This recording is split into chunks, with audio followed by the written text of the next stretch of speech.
Hello, and thank you for joining us. On behalf of UberEther and Caresoft, I would like to welcome you to today's webinar, Mastering Identity Governance, Enhancing Security and Compliance in U.S. Federal Agencies. Before we get started, I'd like to go over a few housekeeping items. Please note that all of your lines have been muted to reduce any background noise. Please direct all of your questions to the Q&A box at the bottom of your screen, and we will do our best to answer all of your questions at the end of the presentation. If for some reason we do not get to your question, our team at Caresoft will follow up with you after offline. This webinar is being recorded today, and a link will be sent out in a follow-up email for you to view it again or share it with a colleague. We are pleased to offer one continuing professional education or CPE credit to those that attend today's webinar. In order to qualify for the credit, you must be present, registering your attendance by signing in with your full name, and actively participating in the polling questions throughout the entirety of the webinar. For more information on the CPE credits we are offering, our CPE sponsor, NASBA, and the submission process, please click the link on your screen. And if you meet all of today's requirements, you'll receive your certificate of completion within 2 weeks. And before I introduce today's speaker, I'd like to tell you all just a little bit about Caresoft. Caresoft is the trusted government IT solutions provider and a top GSA schedule holder, supporting an ecosystem of manufacturers, resellers, integrators, and consulting partners committed to serving the public sector. Our dedicated cybersecurity and defense team at Caresoft specializes in providing federal, state, local, and education customers with a variety of cybersecurity solutions to secure their ecosystem.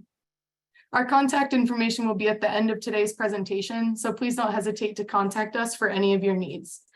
And at this time, I'd like to introduce our speaker for today's webcast, Matt Topper, President at UberEther. The floor is all yours, Matt. Awesome. Thank you, Peyton. So today we kind of wanted to walk through a couple different things, talking about what identity governance looks like today. Over the last 3-4 years, things have radically changed with everybody working from home, with more federation, more citizen-facing services. Things are different than what we expected just a few years ago of everybody coming into an office, badging in, plugging into a network, or even Wi-Fi in a building. And with that has changed a lot of security postures and how we handle things within the federal government. We've seen a ton of changes across executive orders, CISA guidance, major changes to the NIST guidelines. I think I just saw that the recent 863 revs that went out, there were almost 4,000 comments that came back in. And I know the amount of work that the NIST team did on those and everything they did to cover a lot of the edge cases, and there were still that many questions left. So this identity world we're all in is changing and changing quickly. So we wanted to take some time today to talk a little bit about how federal agencies need to catch up in some ways that they can accelerate some of these mandates, some of the challenges that we see, and then we'll end with a little bit of how we can help. So the biggest thing I do want to say to everybody is today's for you. If there's any questions, if there's burning items that you've got on your mind that I might not even be bringing up yet, please put them in chat and ask them anything across the identity space for sure, but probably cybersecurity, zero trust. Would be more than happy. As we all know, identity has become that first pillar of zero trust and bleeds over. So a lot of people are struggling to find those right integration points. So really here to help and work with you all to figure out how we can all be successful in this crazy journey. So with that, I'm going to share my screen. Take a second here to make sure it does it right. All right. That's good. And then we're going to go swap and share.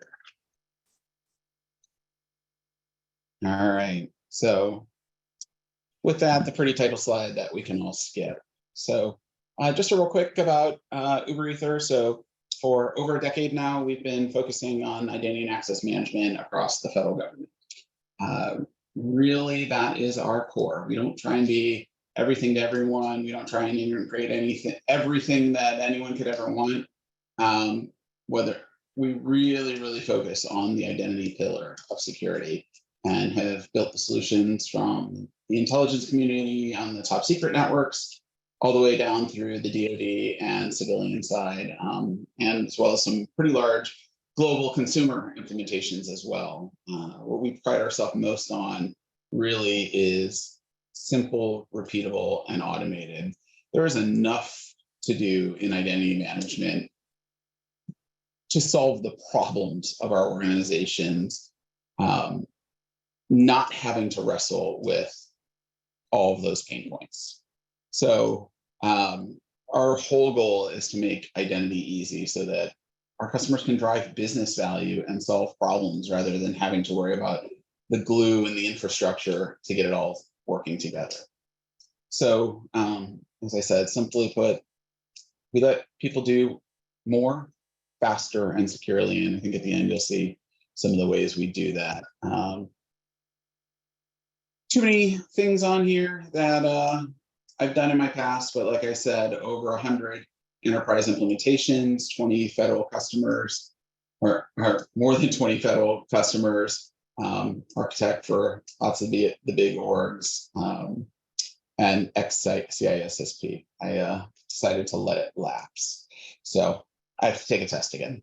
So in general, what do we see in identity today? Right, as I said before, identity is truly the first pillar of zero trust. When you look at the NSA guidelines, the Department of Defense guidelines, the NIST documentation, the CISA guidelines, all of them talk about identity first, because whether it's the identity of the people we're trusting, the devices they use, the sensors, the automated applications, the badge readers at the front door, or the services that we run and the data we secure, each one of those things has an identity, whether it's a carbon-based life form or bits and bytes. Their attributes, what they're approved to see, where they can connect to, what they can connect to, how they can connect to, right? All of that comes back to identity and attributes. And the problem we see today is many of these implementations are taking too long. We had a lot of hopes and promises around CDM and deploying out a lot of these services, but for lots and lots of reasons, it's taking 12, 18, 24, even 36 plus months to get directory services up, single sign-on, federation, privileged access management. Now that's bleeding over to secrets management, as well as machine-to-machine certificate pieces. Right? It's just taking a lot to get all of the pieces talking to each other before you can even start driving the business value and change. Right? The bad data, the inconsistent data, the cleanup of all of that, it's really delayed a lot of things over the last 5 years. And then once it's up and running, keeping it patched, upgraded, vulnerability scanning, it's sucking on and taking up a lot of time. And the stakeholders are getting impatient. And on top of that, a lot of organizations move to SaaS solutions. And they're great because you get rid of all that continued maintenance and integration pain, and right, at the end of the day, right, the cloud and a SaaS solution is just someone else's computer, but it's not your computer anymore. And you don't have to manage and maintain it. But a lot of the times those solutions have proven that they don't fill all of the federal requirements, nor are they flexible enough to meet some of the complexities that we have to fulfill with identity proofing, with authorization of contractors on multiple contracts, long-term leaves, legal leaves, right? All B2B or G2G federations, or bridging the corporations into our services, right? The controls aren't always there to do what we want. And then internally, right, we're seeing all this pressure from rapidly changing regulations, the executive orders, CISA guidance, emerging threat response, right? Every time a new CISA guidance comes out, do I have that software? Do I have those vulnerabilities? I've got to run and patch, right? We saw in the last 2 weeks with the file transfer services. Before that, right? We all spent Christmas trying to patch Log4j libraries. Before that, we had SolarWinds, and right, all of those things were identity pivots. Right, as I said, first step to zero trust. We're barely getting our arms around the remote workers, the contractors, the G2G partners, the information sharing pieces, and now we've got to do remote process automation with bots or bringing IoT devices in or sensor devices in. I laugh a lot about API security.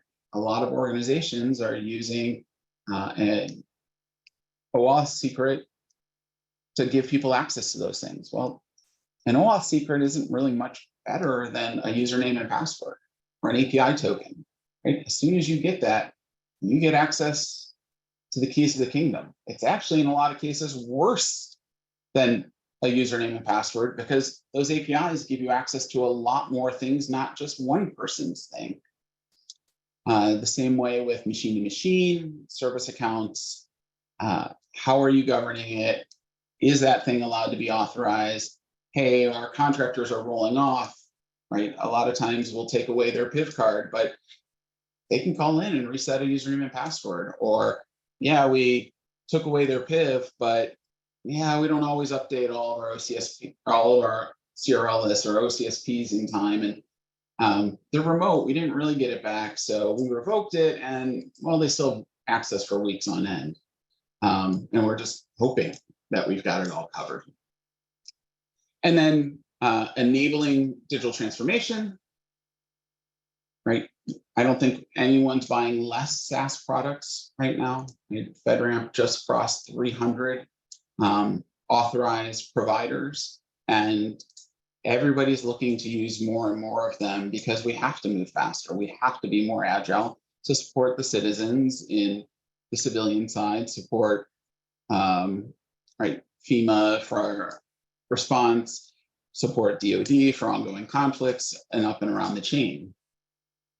And then, right, the first pivot, as I said, and most of the hacks have been to identity systems, even if they phish a credential, even if they find a way to get through a firewall or through to an application server. The first thing they're going after is the directories, because they know that's where they find the admin accounts to go get access to more things. So even if we don't get the first breach, we're the first target.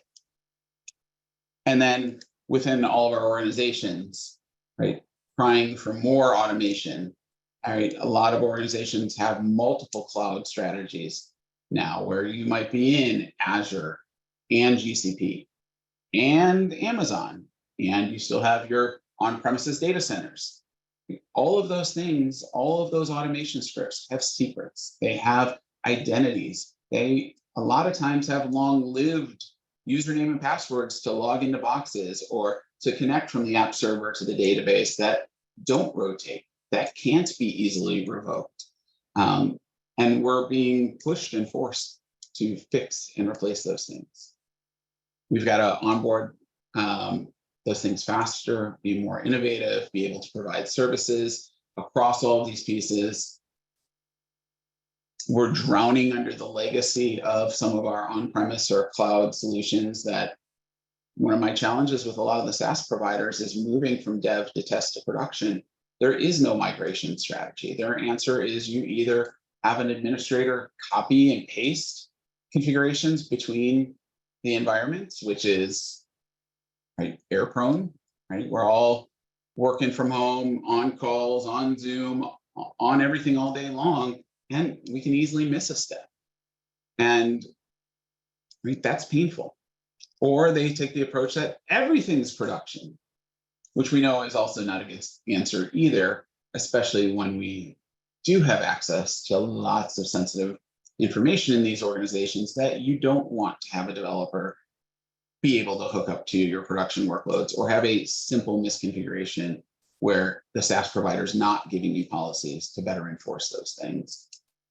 And then as we roll across, right, expertise is hard to find. Everyone's trying to do zero trust at the same time. And with identity being the first pillar and the one that's got to mature fastest, finding the people's hard. And when you do find them, it's hard to keep them with your organization because they are looking for their next opportunity to move on, move up, find new challenges. And the people you have, you really want to focus them on the business value side and not that patching and the upgrading and the integration, because that's really not where a lot of the people in identity find the fun. So with that, let's dive into some different challenges we're seeing within the federal government right now to supply identity and access management solutions, and allow you all a chance to answer one of our poll questions. So first thing we're going to talk about today is phishing resistant credentials. There's been a lot of changes in 863 with the ability to do derived PIV in ways that don't necessarily mean you have to have a MDM solution and it has to be tied directly to your certificate authority or putting a actual government signed PKI CA signed certificate onto those devices. We're able to use other things like FIDO tokens, like Face ID, like a biometric fingerprint. And it doesn't have to be that physical hard token or even a YubiKey anymore.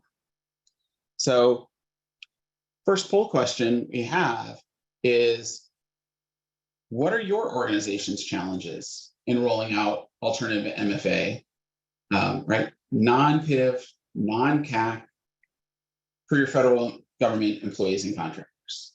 I think we know that the citizen side has its own set of challenges, a lot of them around usability, scale, technical support. I don't think that goes away. I think people forget their passwords probably more frequently than they lose their fingerprint on their mobile phones or devices. But the real important part here is the new Verizon report just came out. I think it was within the last month. And I know it was in the last month. I think it was in the last couple of weeks, but still in the last year, 74% of all breaches, and I'm making sure I got my numbers right, so you are seeing me read, include the human element, whether that's through error, privilege and misuse, stolen credentials, or social engineering. And of that 74%, 49 is by external actors that have used stolen credentials to get in. And we all go, oh, well, we've got a PIV. We're good. Well, how many of our organizations can we make the desperate plea to the help desk and say, I lost it. It's at home. I don't have it right now. And can you just give me a password for the day? I know over a dozen right now that I could do that on. And the people at the help desk just want to help. And they just want to get people back to working because that's what they're measured on, right? How many calls are they getting? How long are they staying open? How quickly can they make a customer happy? And a lot of the stuff that they use to validate is stuff that's been stolen and circulated on the dark web. And you can go pretty much put in anyone's first name and last name, and then look at their LinkedIn profile and go, oh, they're in this area? Well, I'll just use that data source that's 3 years old. They probably still live in that area. They probably still have that same silver Chevy truck that they bought 4 years ago. And I'm just going to call that help desk and see what questions they ask. And maybe I'll fail 2 or 3 times, but I've got 20 people that I think work for that agency now. with their answers here. And by the time I get the list of questions they're going to go through, I'm going to have my answers ready by the 10th one. It might take me a month to get there, but I'll get one. So Payne, was there a chance to put that poll back up at all? I missed kind of our answers on that. Yes. All right, so thank you. So the big one is user adoption and technical support. So let's talk a little bit about some ways we can overcome some of those challenges. So from user adoption and technical support, I think the new NIST guidance with derived credentials gives us a much better way to do that. So when we log into our web applications today for a lot of the agencies, or when we log into our VPN clients, it's prompting us for our PIV, and it's prompting us for our PIN to get in.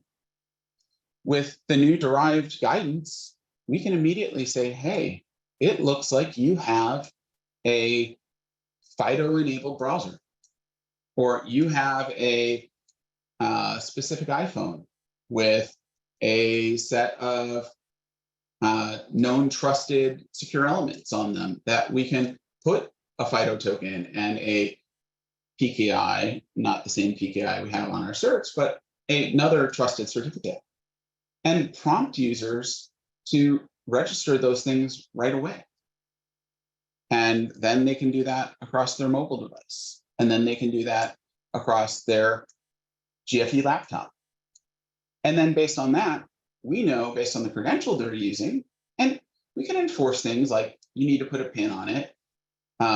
Sorry, that just had a Beyonce put a ring on it come through my head, but right, you can put a pin on it that, yeah, you can put your thumbprint down, you do your Face ID, but we also want you to put an 8-digit pin.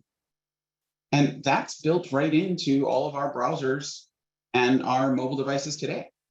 And as part of that registration process, we have the certificate you use to authenticate the first time, so that the agency has options, if that certificate is revoked, to also revoke those derived credentials. And that's something that we're consistently seeing deploy out. And in many cases, that's the user experience that most of us have already gotten used to, right? Whether it's logging in to book a flight with Delta or logging in to check our bank statements. That's what we normally do on the web today. So I think from that usability perspective, we have good ways of solving that. And more than happy if anyone wants to challenge that, drop some notes in the chat. But I think we've got a much better path. Yes, there's challenges to the right software. Yes, there's challenges to getting that easily deployed. I do want to bring up one of the concerns I've seen a lot across a lot of agencies is that they're going with essentially a single FIDO provider for their entire organization. And I think we all know that a lot of us have a lot of different identity providers internally that our applications trust. I would be amazed to say that any agency has a single identity provider internally. Well, just remember that if you're registering those credentials to a single provider, that's what everything needs to federate to. And make sure those providers have a way to migrate those keys out if you decide to change your providers. A lot of them do lock those things in and don't give you a way to migrate. So that would be back 20 plus years ago when we started buying certificate authorities and credential service providers that didn't give us a way to do key escrow. So let's hope we don't repeat some of those patterns. You can see here, one of the things we use is a vendor called MockMe that helps us do that. And they are, they're the grandfather of the FIDO2 and CTAP standards. And they are very much an open and they lived the life of PKI and the challenges of the past. and provide us with a lot of options there. But the other thing to remember as we're moving towards phishing resistant credentials with FIDO alternate MFA tokens is, right, it's not just the credential, right? We have to think beyond just the prompt, just the fingerprint, just the face, because at the end of the day, that PIV card is probably one of the strongest cryptographic things we have on the planet if we implement it.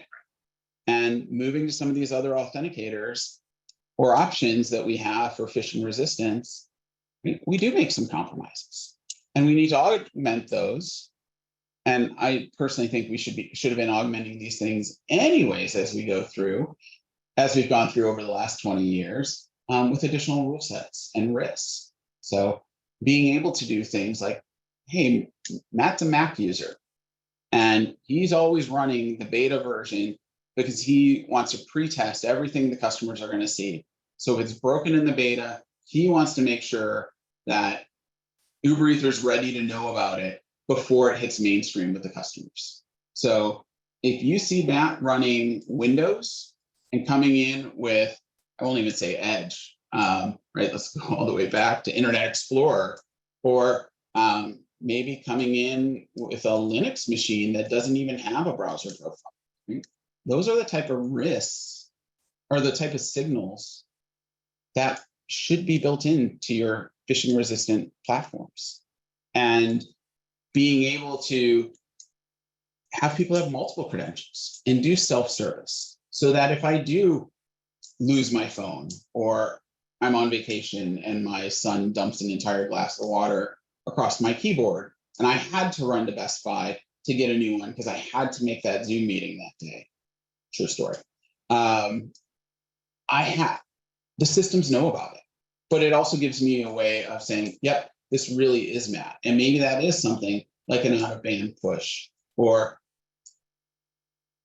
right, I've got my phone registered when I've got that new laptop show up, right? Have that system send something to the phone and say, hey, looks like you've got a new device. Is this you? And then after I say yes, prompt it up and say, hey, these are your existing registered devices or your other authenticators. Do you still have all of these? Or that one that got the water poured on it, can you just revoke it right now? Just give you the option, right? Building those things is what's going to make the phishing resistant side not only stronger for all of us, but also easier on the users. And I think on the enterprise and contractor side, it's not too much to ask someone to flip on their camera and do a selfie face match, right? Hey, this is your credential. It's coming from a weird place. Let's just take a quick picture and make sure your face matches what we've got on file, right? All of those things can get integrated into the phishing resistant side. So that's one of the big changes we saw coming out of the EO, where organizations are still working and struggling and trying to move the pieces forward today. So I'm just taking a look at chat to see if anything's come in from folks. So as I said, if you have any questions or any thoughts, want to tell me I'm a complete idiot, please go ahead. I've got kids. It happens all the time. So the next thing I wanted to talk about is Federation First architectures. So this is one of the major changes that is just starting to emerge with the NIST guidance. And with that, traditionally, we've been very fortunate within the federal government space and Department of Defense and IC is that we have a closed trust. Anyone who is signed by the DoD route or the federal PKI bridge, they put in a credential, we've got the ability to trust them without doing any federation, without calling home to their home agency and saying, are they still employed? We just get to trust the fact that their card's not revoked. And we use that to allow people to get access to pretty much anything that we authorize them to.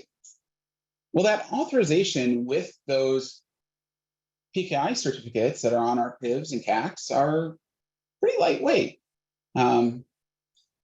First names, last names, if you get married, if you get divorced, they change. You don't have to change your card. You've still got the card. The agency, maybe your email address is correct on there, maybe not. But let's be honest, different agencies are better or worse about revoking those credentials when employees or contractors leave. And even in places where I've left a contract, I've seen other agencies still have my accounts active for 90 plus days after, where I had directly federated it over with my PIV or CAC previously. So the Federation First architectures are, yes, that's great that that agency agreed to give you a PIV credential, but you're not. So if, say I was working for DHS as a contractor and I needed to federate over to Intel Link, they wouldn't direct authenticate me anymore. They would give me a prompt that would say, hey, Matt, where are you from?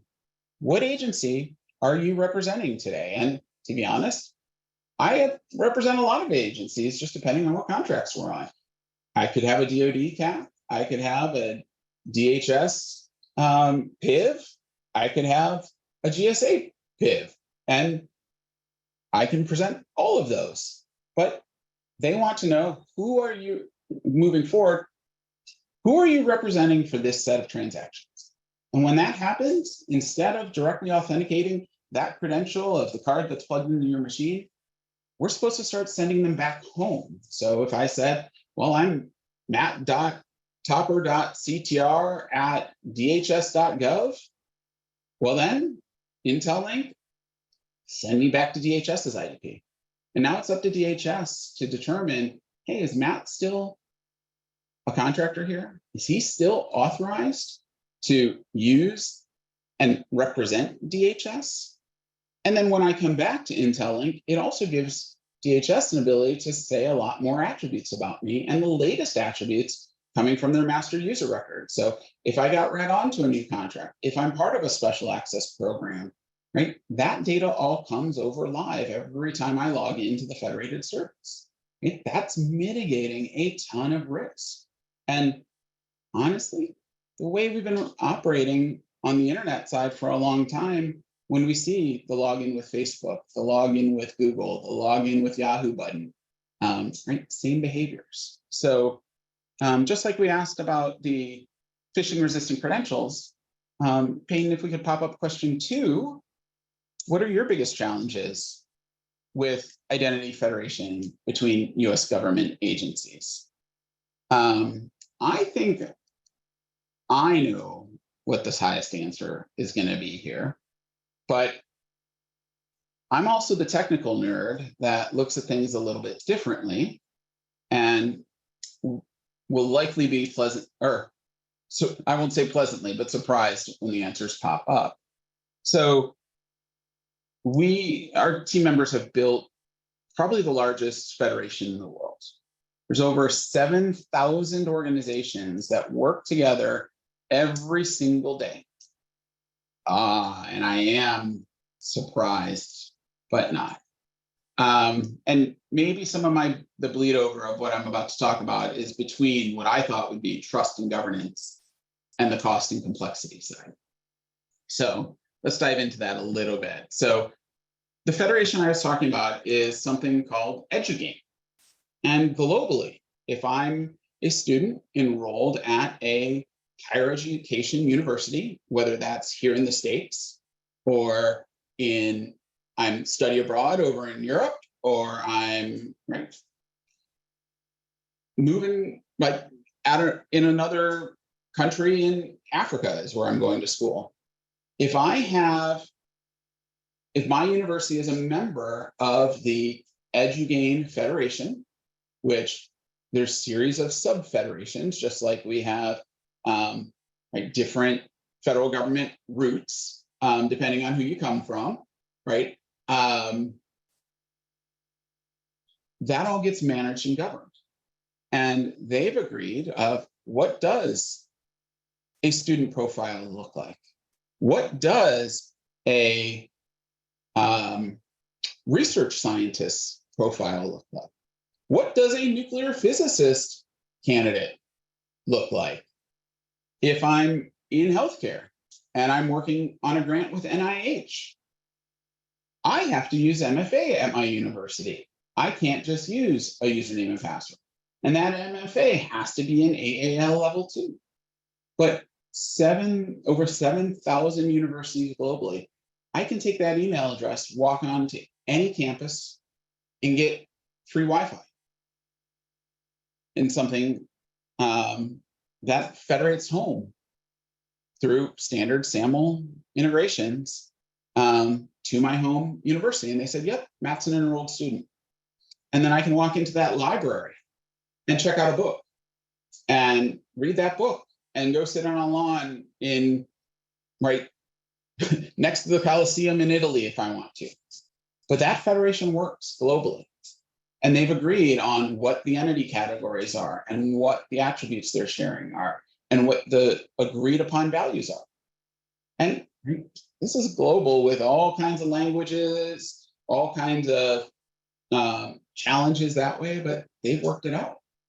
And for me, that trust and governance side is what we're lacking the most right now on the federal government space. So I think that's hopefully where people were going in this discussion, or at least their answers to the questions. The cost-wise, I would challenge because it actually will reduce your costs and it'll reduce your risk. If you're not having to register those accounts, be accountable for deprovisioning those accounts or having to build the interfaces from the federations, right? If I'm direct authenticating from another agency, now I have to go through a request and approval process to get access to certain things. Or, right, hopefully we're not just blanket saying anyone from that agency gets access to all the things and not making an authorization decision, but all of that complexity starts to go away. And you start being able to make attribute-based access control decisions rather than manual processes for requests and approvals. And right, that could take a week if that approval person is on vacation and they're not setting in a way that is then delegating that off to someone else to do the approvals while they're out.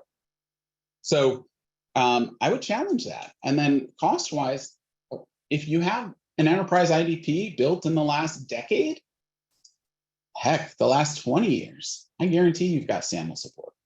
And setting up those connections between the organizations, it's a one-time fee until the signing certificates rotate over, but right, that's not very often. I will say one of the things that we've done on that education side is build a federation metadata repository. And I think that's one of the things that the federal government could do. I know we have something like that on max.gov for some of the federation pilots going on, but I won't reveal the complexities of that that registration process and metadata sharing process, but I think there's a way we can do better and automate that. So I would look to things, like I said, in that in-common EduGain higher education community that will allow us to have a federation metadata registry. And that will also allow us to bridge to newer technologies, whether that's SAML, OpenID Connect, or whatever comes next.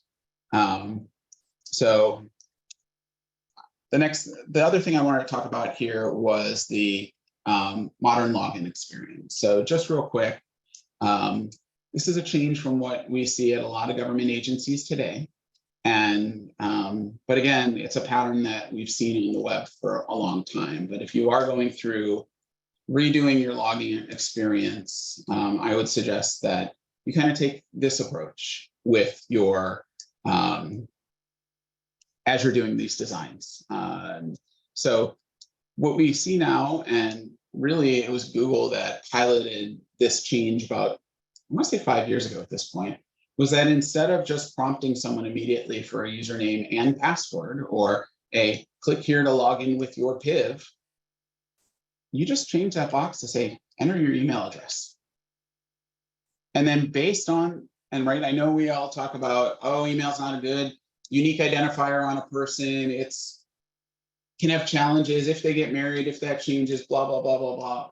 But you could really just say, give me your email domain, but that confuses a lot of people. But what we're looking for is to the right of the @ symbol. And if they're a known registered partner of ours, then we can drive them directly to the right side of this path that says, hey, based on the partner, what type of authentication are they allowed to do? Is it a federated login? Is it a citizen with username and password? Is it an email OTP, an SMS OTP? Yes, I know we're not supposed to use those, but there are use cases where the risk is low enough that it's better than just the username and password. Or is there an option for those people from that agency that have a local FIDO credential to your organization that's been registered? Or, hey, we don't know that domain. And because of that, you've got to register a local account for, well, this was a postal service flow we did, but right, is this a local account that people can self-register, or is there some kind of authorization flow we put them through? Or now we give them an authentication type for the employees and contractors because it's at our domain that drives them to, maybe there's legacy Entrust or RSA secure ID tokens, drive them to a PIV-CAC authentication, a more modern FIDO authentication, which we could have a platform authenticator if it's tied directly to their mobile device or their laptop, or a roaming one if we're putting things on something like a FIPS 140-3 YubiKey, and maybe that's a policy on the FIDO server that says it's got to be for employees and contractors a FIPS key and a FIPS approved key, and for anyone else that is a citizen, we just care that it's FIDO. Right? But those are the types of policies you're thinking about and building in. So that's kind of the high level quick one. And of course, I'm talking too much. I'm not going to get to all of the meat, but the last thing I wanted to talk about is one of the newer emerging ones that I think everyone needs to pay attention to sooner than later. And that is workload identity. For a long time in federal government, we've talked about the non-person entity, right? That is anything that is not a carbon-based life form. And that ran the gamut from my cell phone to my Alexa device that sits on my desk. You can tell I've changed the word because she didn't beep. Or my GFE laptop to maybe it's a camera sensor in the field. Maybe it's the door sensor. Maybe it's a machine-to-machine. Maybe it's an RPA bot.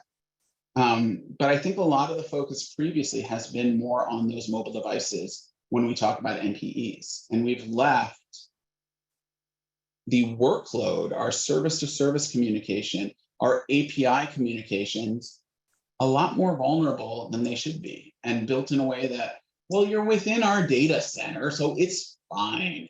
And that's really how a lot of the pivots and the big, I call it jackpot data breaches have happened is, well, you made it in the boundary, you made it into the castle wall, so you can have anything in the castle. Well, that's not really acceptable anymore.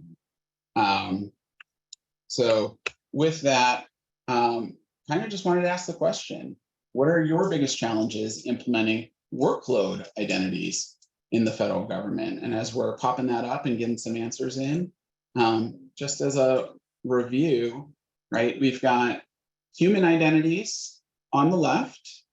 Bots are an interesting one, right? Whether you're doing RPA with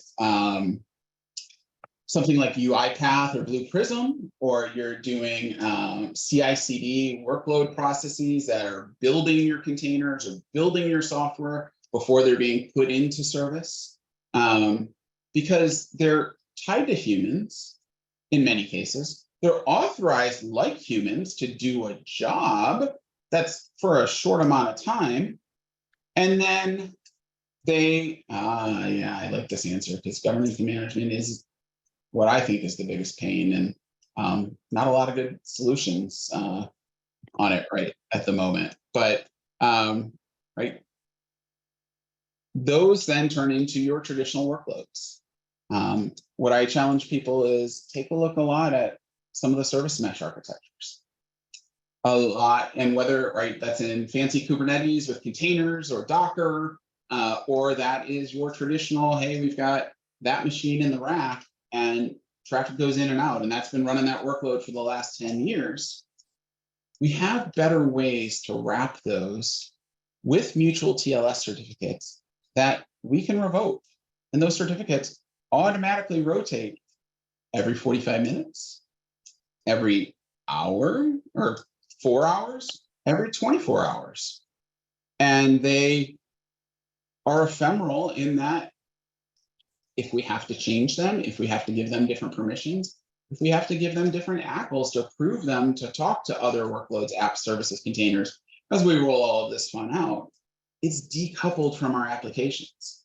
And that's done at either the network layer through what was very much like the way we used to open firewall rules and hate today, but much more dynamic.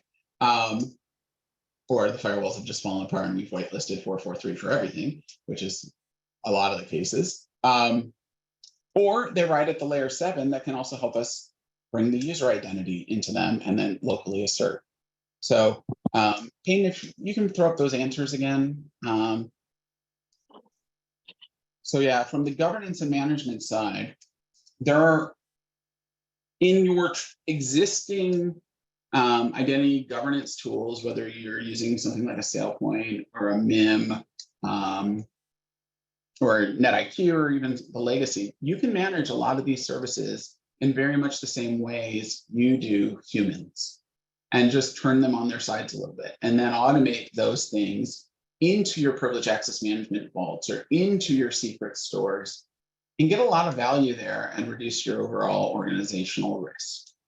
And then the fun part comes that once you start getting a handle internally, these two are federated like humans, where you might have agency APIs calling other agency APIs, or one of your SaaS services, whether it's GitHub to check in your code, to then call your CI/CD pipeline that might be running in Jenkins, that then after it's done, and Jenkins is running locally inside of your existing data center, and then once that's done, it's getting an OIDC security token to then deploy that workload live into your Google Cloud. So you're federating within your organization as well as sometimes federating between federal agencies. So with that is, how can UberEther help? And this is our pitch, and no one's surprised at the end that we're going to get a little bit of that. So what we've done as an organization is said, you know what, this does take too long and this is too complex.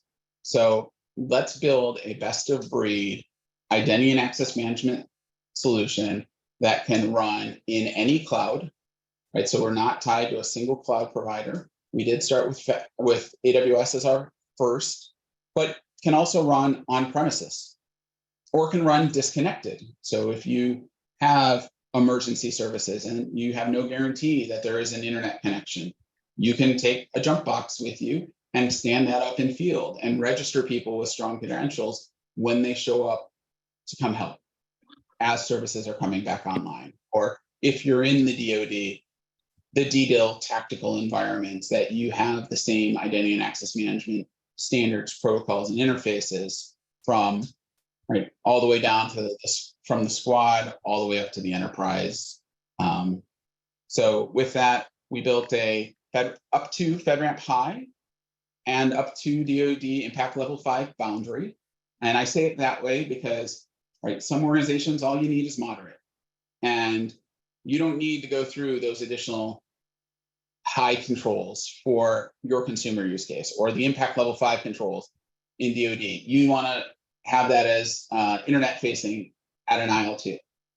Well, the way we built it is private tenant. So each organization gets to choose their own level based on their use case and need. We give you a 24/7, 365 security operations and network operations center that has in this chat. Oh, sorry, Amy, did you have a question? I think she accidentally hit mute, so all good. So security network operations center, because this is the first place that gets breached. We're keeping eyes on glass, looking for indicators of compromise, looking for patterns across our government tenants that, hey, we're seeing this thing over at this agency. We're going to watch for the same thing happening at this other one. And very specifically, people that understand are tailored to the identity and access management attack surfaces and how those attacks happen, versus trying to look at all the logs across all of the services and hope we find the right ones. We also said we're tired of seeing the same use cases being charged to federal government over and over and over again, even though we've seen it deployed by that same organization 5 times before. So a shared component library where we've put in all of the things we've built over the last decade with federal best practices, following FAR clauses, following all the NIST controls, and making it easy for you to implement based on your needs and reuse those things, or take them as an 80% solution and then tailor them to your specific needs. And then also optional opt-in threat sharing to actually, hey, we're seeing attacks from these IPs. We shut that down over here. You can opt in to say, we want to take that telemetry too and block them on our side. Or if we've never seen that IP from our side successfully log in, we're going to block them too. Things like that. And then also down to the browsers being used, the tactics, techniques, mapping it all back to the FunWide attack framework of different controls to bring across. So, right, we started with that boundary, and then every customer gets their own private, essentially tenant box that we manage, maintain, and pre-integrate all of the services. So we do all of your vuln scanning, all of your POAM management, all of your ATOs, that goes away. We build the CI/CD processes that you check in code. We go through the build and test process, you validate it with your teams, and then you release it into production. And then once it's in your dev test production environments, we operate that 24/7 for you and manage it month over month, year over year. When the new vendor patch comes out, when the new upgrade comes out, it's on us to make sure that, oops, drop something. The patch doesn't break anything before it's rolled out. A lot of times we tell our customers, by the time your team has read the release notes, we've already rolled this out to 6 customers. And we know what is and isn't going to break because we've partnered with our with the vendors that we're using so closely. We're getting the pre-releases and helping them drive the requirements and making sure things don't break, or when they make a change to how they're handling certificate logins in their directories and doesn't lock everyone out for a couple of weeks, right? Or we have to roll those patches back. So that's all on us. But we also leave it open that you can bring your own integrators and allow your internal teams to self-service to really accelerate your identity digital transformation and make sure you are driving the business value to not only protect the organization through your zero trust journey, but also make sure you're ready for the next thing that you don't even know is an attack vector yet, or the next integration that you don't have time to think through yourself. So as I said, simplify the deployment process. We've brought in some of the, as I said, industry leading vendors that probably a lot of the people on this call are using today. And we let you bring those licenses with you so you don't have to repurchase them or go through that fund procurement process again. So SailPoint from an identity governance perspective, we have over 100 use cases built for employee governance, joiner, mover, leaver. We have all of the contractor management use cases that follow the FAR clauses. We have the second and third tier contractor use cases of if a contractor's on multiple contracts when they make an access request, which program was that on behalf of, and which one of the contracting officers should that get routed to for that program, rather just pick one that we see a lot, or hey, this is an active contractor in the system, but they don't have an active contract. Well, we've already got the reports that go back to your procurement teams and say, hey, something's weird, or hey, that contracting officer that was in charge, they're no longer employed here. You've got a gap and we need you to fix the data to help mitigate that along. So all of those things in SailPoint you can pick up. We use ping identity from the federation perspective between services. So not only is it federating to your applications internally and providing the self-service interfaces that your application owners can come in and register and rotate their keys or put new services online and move them on dev, test, to production, and you put your own approval process, but they can self-service.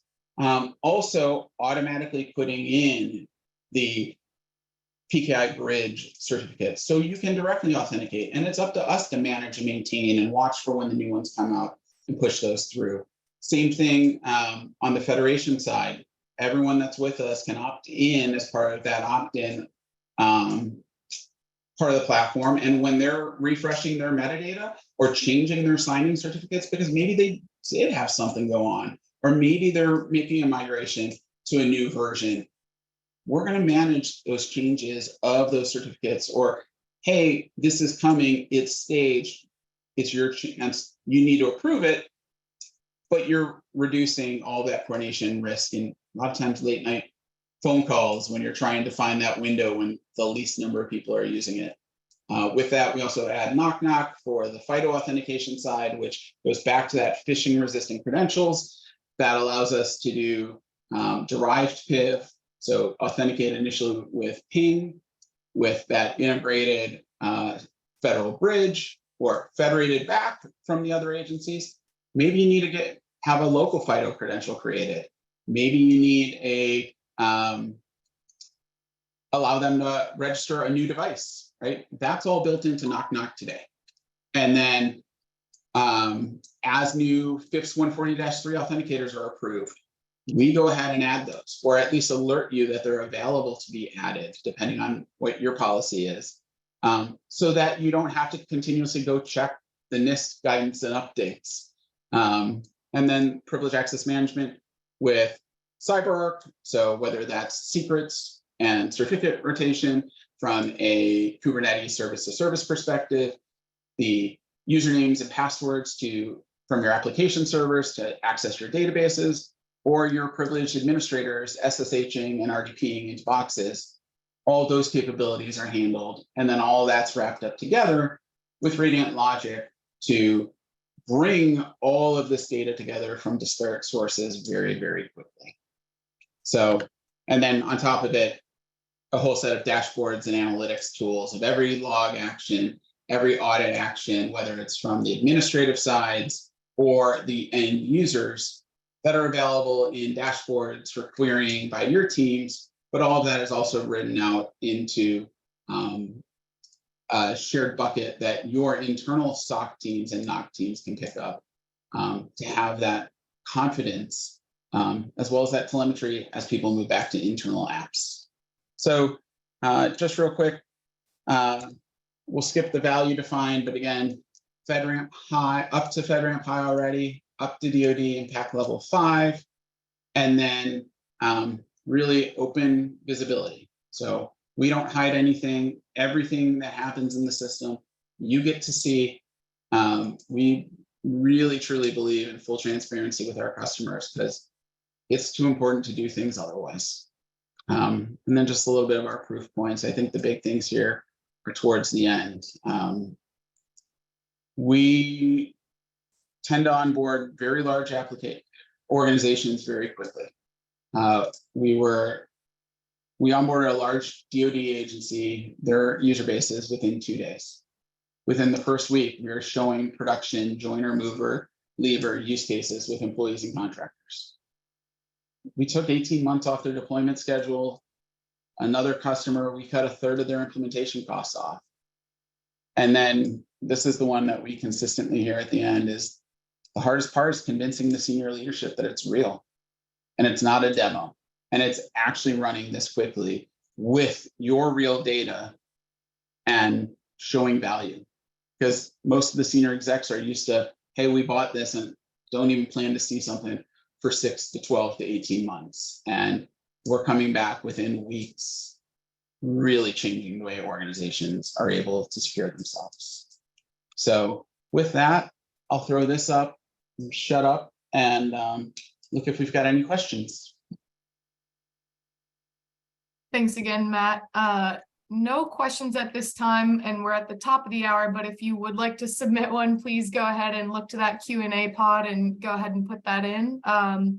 In the meantime, I just want to thank everyone for joining us today. We do hope you found this informative and helpful to you and your organization.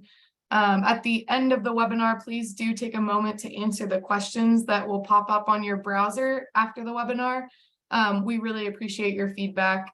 And then for those who did meet the CPE requirements today, you'll receive your certificate of completion within 2 weeks. And as Matt said, if you have any other questions or would like to request more information, please do contact us. Our contact information, well, Matt's is currently being displayed, so please don't hesitate to call or to email him. Finally, in the next day or so, we will be emailing everyone a link to an archived version of this webcast as well, so you can view it again or pass it along to a colleague. Thank you all for attending. Thanks, everybody.